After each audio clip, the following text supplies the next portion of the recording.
Mér finnst ótrúlega gaman að lyfta. Það kannski sést ekki mjög mikið utan á mér en ég sterk. Trúi. Og ég mjög gaman að ólympískum lyftingum og kraftlyftingum reynda líka. Þannig að þegar mér vantar útrás og hef tíma þá finnst mér skemmtilegast að fara í crossfit og taka bara á. Bara 1 klukkutími, þú þarft ekki að hugsa neitt annað en bara keyra á eitthvað. Ok, og hvernig gengur? Hvernig þetta að fara af stað? Bara ótrúlega vel.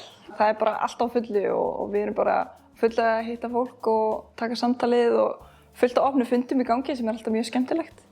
Þannig að þetta gengur vel og hópurinn er vel samstilltur og fer inn í þetta bara til gleðinni. Æðislegt, mikið prógram, mörg partí. Mörg partí, já, algjörlega. Ég bara mæli með að fylgjast með viðburðunum okkar. Það alltaf eitthvað í gangi. Einhverjar síður á Facebook til þess að fylgjast? Ég bara Sjálfstæðisflokkurinn Akureyri. Endilega, vörður, félag ungra, mjög virkir, alltaf eitthvað í gangi. Hvað færið til þess að vilja fara út í pólitík? Ég verð mamma frekar ung. Ég eignast dóttur mína 22 ára og ég einstæð þegar hún 1 árs og ég að reyna að græða leikskólapláss, ég í fullu háskólanámi og það svona að reyna að ná endum saman og gengur ekkert sérstaklega vel að fá leikskólapláss þá sérstaklega. Og þá fer ég svona meira að pæla í að nota þjónustuna í nærsamfélaginu og maður finnur það þegar maður verður á svona fjölskyldueiningu hvað þjónusta sveitarfélagsins skiptir sérstaklega miklu máli. Og þá gaf ég fyrst kost á mér fyrir sveitarstjórnarkosningarnar 2018. Þá hún 2 ára og bara nýkomin inn á leikskóla, þannig að það allavega gekk ágætlega upp sko, en fyrir fleiri fjölskyldur var þetta oft þyngra og ég fann að ég vildi láta gott að mig leiða. Þannig að það var kannski eitthvað eitt sem var að velta steininum, að ég fór á stað, en svo bara fór maður að taka eftir á ýmist annað sem maður vildi taka þátt í að móta á samfélagi sem að dóttir mín var líka að fara í skóla og svona maður vildi einhvern veginn hafa áhrif á hlutina í kringu sig. Hefur einhvern tíma séð eftir því? Hefur langað til að fara að gera eitthvað allt annað? Ég hef aldrei séð eftir því, en mér hefur alveg oft langað að gera eitthvað allt annað. Mér langar stundum bara að vera málari eða stundum langar mér bara að vera smiður og fara að vinna með pabba eða eitthvað. Ég held að það geti verið ótrúlega gaman. Krefjandi líka bara á annan hátt. Það náttúrulega mikið bara iðnaðarmönnum í kringu, er það ekki? Sjálfstætt starfandi fólki sem kemur sér áfram í lífinu. Já, algjörlega. Pabbi er húsasmíðameistari, bróðir minn rekur fyrirtæki hérna í bænum og mamma mín hefur líka alltaf verið í rekstri, hún er hönnuður. Þannig ég ólst upp, þá voru foreldrar mínir að reka fyrirtæki og svona sjálfstæðishugsunin var kannski svolítið svona í brennidepli bara í uppeldinu á mér og fjölskyldinu og samtalinu við matarborðið á kvöldin. Þannig að já, vissulega mikið að smiðum í kringum og verktökum og ég ólst mikið upp á verkstað bara með pabba, var alltaf bara í gámnum og það besta sem ég fékk var heita súkkulaðið í vinnuvélni, í kaffivélni í vinnuskólnum. Algjör luxus að fá það eftir skóla. Nú segir þú samt að þú gætir alveg hugsað að fara í smiðinn. Ég veit þú hefur gert upp allavega 2 íbúðir. Já. Þannig að ertu með þetta svona, er þetta side job? Ertu laumusmiður? Ég er laumusmiður, já. Kannski. Ég er ótrúlega gaman að því að hafa fallið til kringum mig og gera svona heimili mitt að mínu. Ég er krabbi, þannig að það er svona skelir mín og svona öryggið, það er heimilið. Þannig að ég hef haft mjög gaman að því að gera upp húsið okkar hérna í Seljahlíðinni upp og þar bara tókum við allt í gegn næstu því og það var mjög gaman og öll verkfæri mín eru komin frá pabba og pabbi hann hjálpaði mjög mikið reynda við framkvæmdirnar og hann myndi kannski, ég var að gefa hann eitthvað kredit sko, en hann kemur svo reglulega heim og er að dytta að einhverju og honum finnst mjög gaman að gagnrýna verkfærin sem ég á til, en þá þarf ég alltaf að benda honum á pabbi. Það varst þú sem gafst mér öll þessi verkfæri, þannig að step up your game, sko. Nú finnst fólki mjög boring ef að pólitík er það eina sem þið finnst skemmtilegt. Já. Hvað getum við talað sem er annað skemmtilegt? Mér finnst ótrúlega gaman að lyfta. Það kannski sést ekki mjög mikið utan á mér en ég er sterk. Trúi. Og ég er mjög gaman að ólympískum lyftingum og kraftlyftingum reynda líka. Þannig að þegar mér vantar útrás og hef tíma þá finnst mér skemmtilegast að fara í crossfit og taka bara á. Bara 1 klukkutími, þú þarft ekki að hugsa neitt annað en bara keyra á eitthvað. Mæli með. Mæli með. Hverjar eru þínar helstu áherslur hérna fyrir Akureyri? Mínar helstu áherslur eru þá að bara samfélagið og sveitarfélagið virki fyrir fólk og fyrirtæki. Við erum núna að leggja sérstakar áherslur á að létta byrðarnar.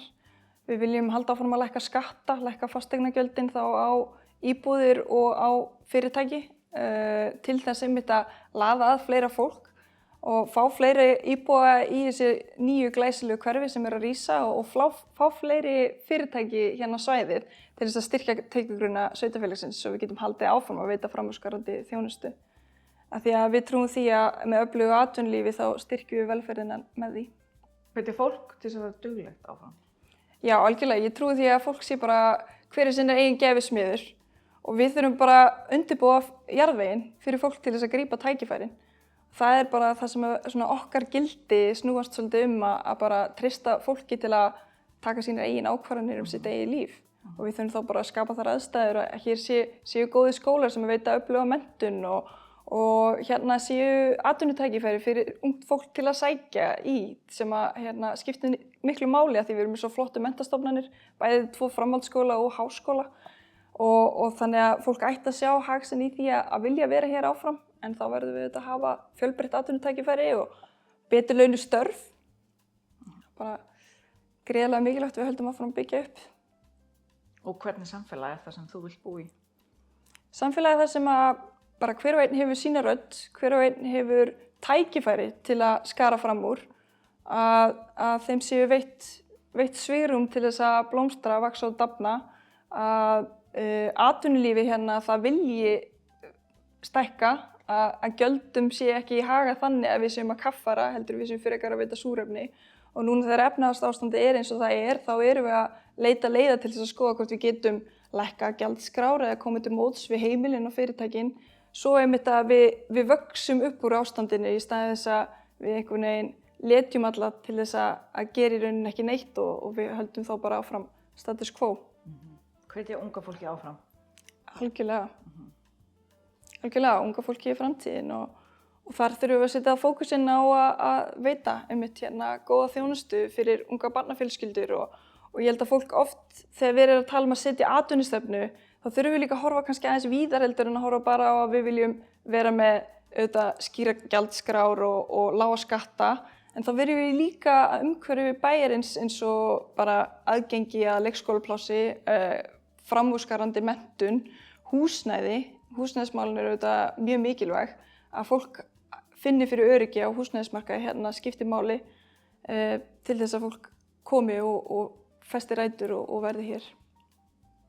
Nú hefur þú verið á Alþingi en þú ert komin aftur heim og af hverju velurðu Akureyri fram yfir stórborgina? Það er svo gott að búa hérna.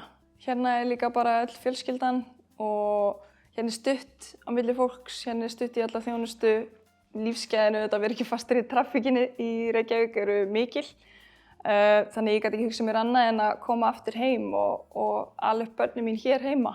Það er bara algjör lúxus og hér vil ég vera. Og tekurðu mikið frá reynslinu á Alþingi hér í bæjarmálin? Já, algjörlega. Það var auðvitað mikill skóli að fá að sitja heilt kjörtímabila á þingi fyrir flokkinn okkar. Það var krefjandi en það var ótrúlega skemmtilegt og gefandi líka á sama tíma. Ég lærði mikið um kjördæmi þannig ég þekki líka kannski málefni sveitarfélagana í kring sem held ég skipti líka máli og styrki stöðu Akureyrar að hafa fólk í bæjarstjórn sem að þekkja líka hvað er í gangi í sveitarfélagunum í kring og geti svona verið rödd svæðisins líka. En svo skiptir auðvitað lykilmáli hvaða lið raðast í kringu þig og í kringum okkur og á listanum eru bara einvala lið af mjög kröftugum einstaklingum með mikla þekkingu og mikla reynslu og ég er bara spennt að vinna áfram með þessum hóp inn í kjörtímabilið og ég held að við getum gert alveg stórkostlega hluti fyrir sveitarfélagið okkar.